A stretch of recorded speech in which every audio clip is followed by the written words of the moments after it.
तेजसे ॐ श्रुतिस्मृतिपुराणानाम् आलयं करुणालयं नमामि भगवत्पादं शंकरं लोकशंकरं मुखं करोति वाचालं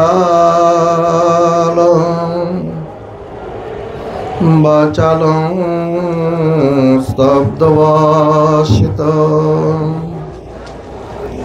यत् शक्ति तमहं वन्दे सुतेजानन्दगुरु परम्। ॐ शान्ति शान्ति शान्ति।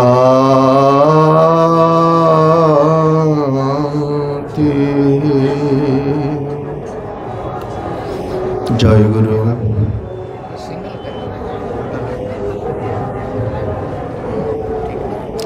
तीर्थराज पुण्यभूमि आमादेर এই ভারতবর্ষের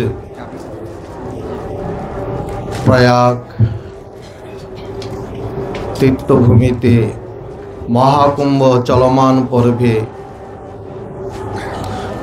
পরম আদর্শ সংগঠন পরমার্থ সাধক সংঘ শিবির কর্তৃক দৈনন্দিন ভাগবতীয় আলোচনার কথা প্রসঙ্গে আজ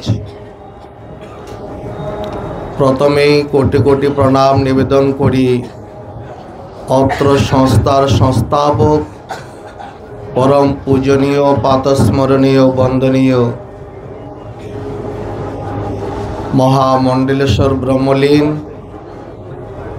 1008 শ্রী বিষ্ণুপুরী মহারাজের চরণ কমলে প্রণাম নিবেদন করছি। বর্তমানে সংঘের সংঘাধ্যক্ষ মহারাজের চরণ কমলে পূজনীয় উপস্থিত সম্মানিত সন্তবর্গ ভগবত ভক্তবৃন্দ এবং মাতৃমণ্ডলী সকলকে জানাই ওম নমো নারায়ণায় এবং জয় গুরু শুভেচ্ছা।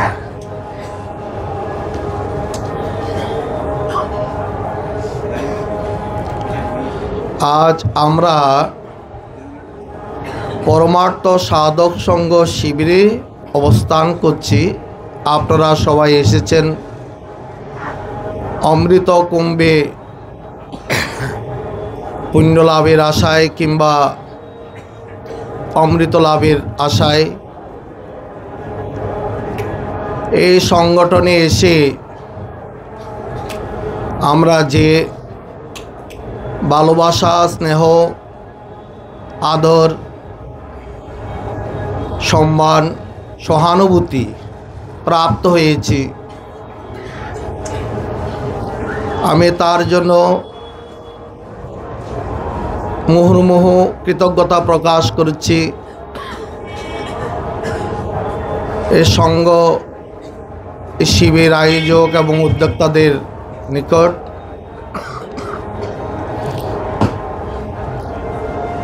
শুধু পুণ্যকুম্ভে স্নান করাটা মুখ্য নয়,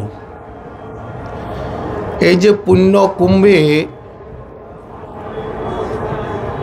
অমৃত স্বরূপ যে ভাগবতীয় কথা চলছে প্রতিদিন অত্র আশ্রমে শিবিরে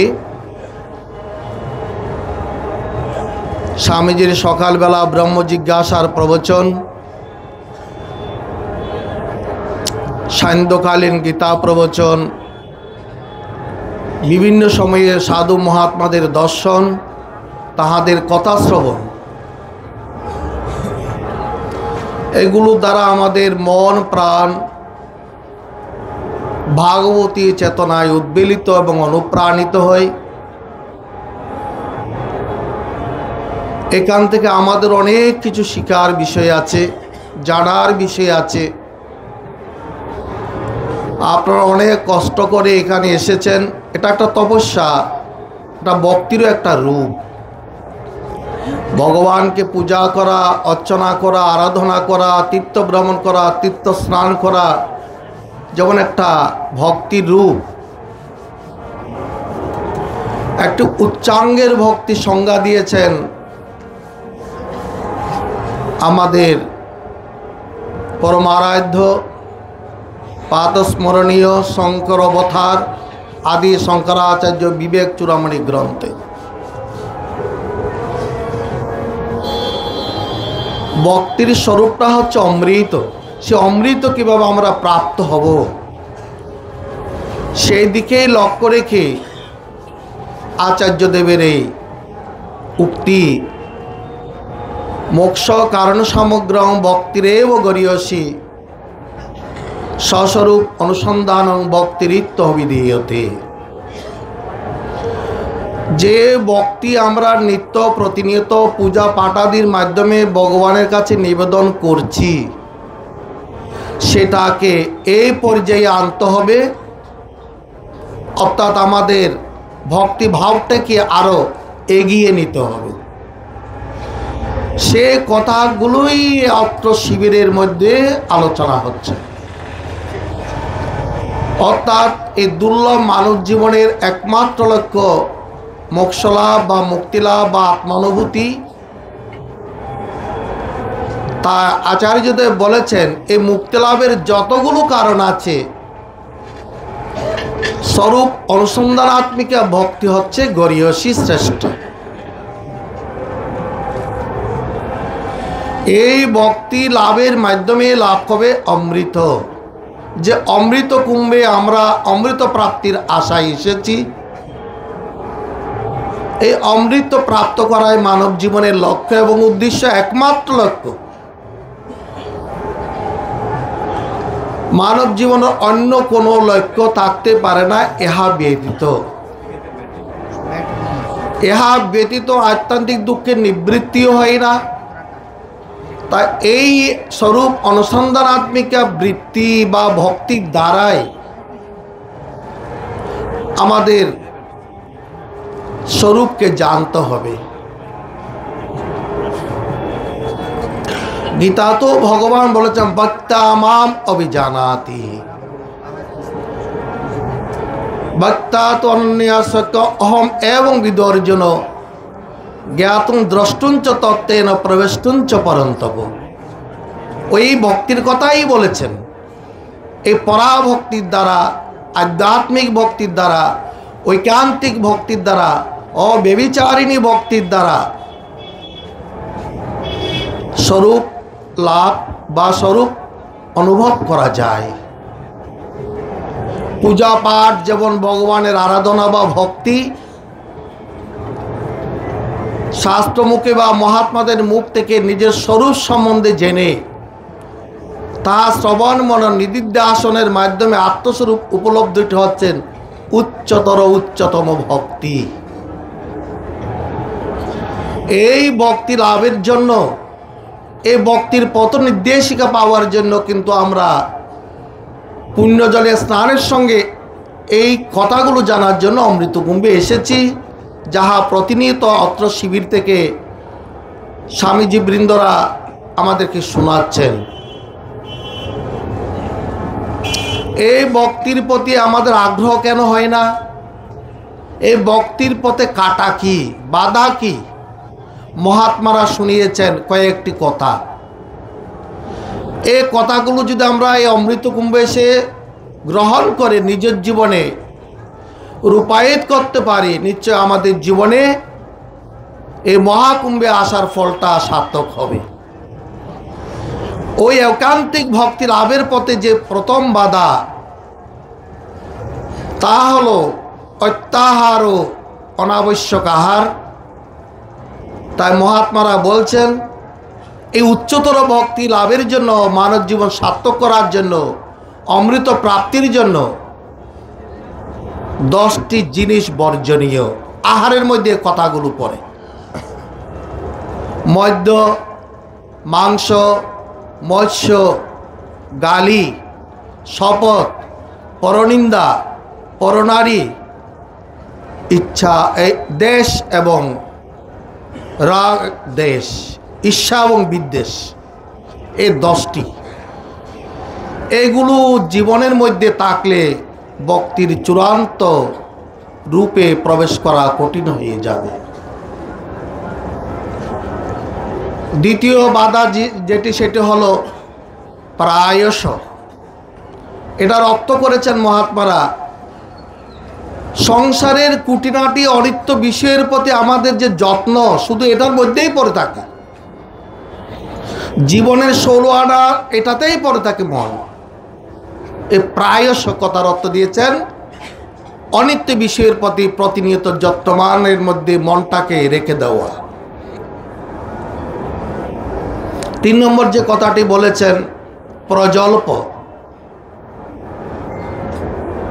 এটা হলো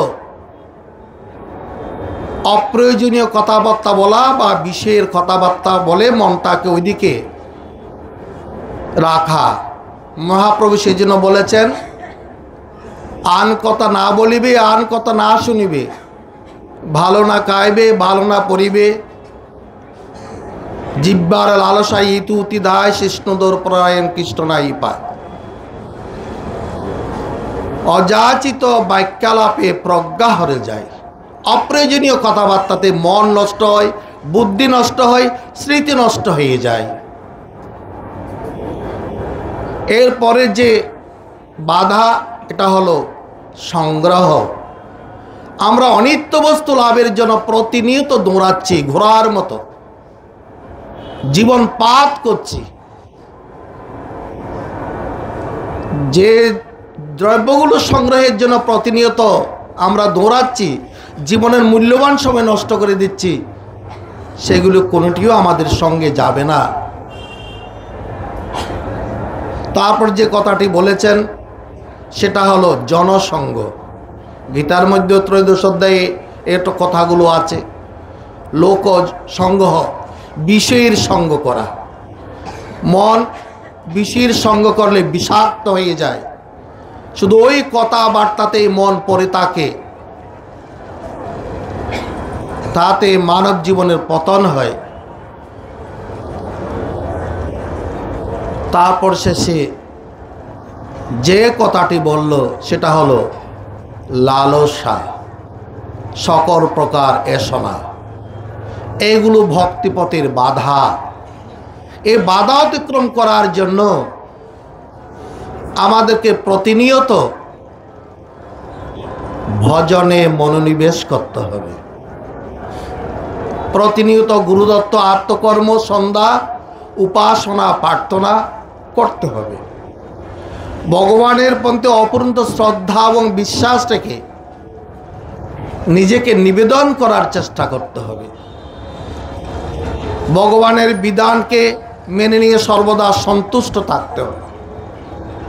ইন্দ্রিয়ের সংযম, সন্তোষ আর ভগবানের প্রতি ভজনের ব্যাকুলতা, ভগবৎ সঙ্গ লাভের ব্যাকুলতা, ভক্তি লাভের ব্যাকুলতা, ভগবৎ প্রাপ্তির ব্যাকুলতা, আত্মানুসন্ধান করার ব্যাকুলতা, আত্ম অনুভূতি করার ব্যাকুলতা থাকলেই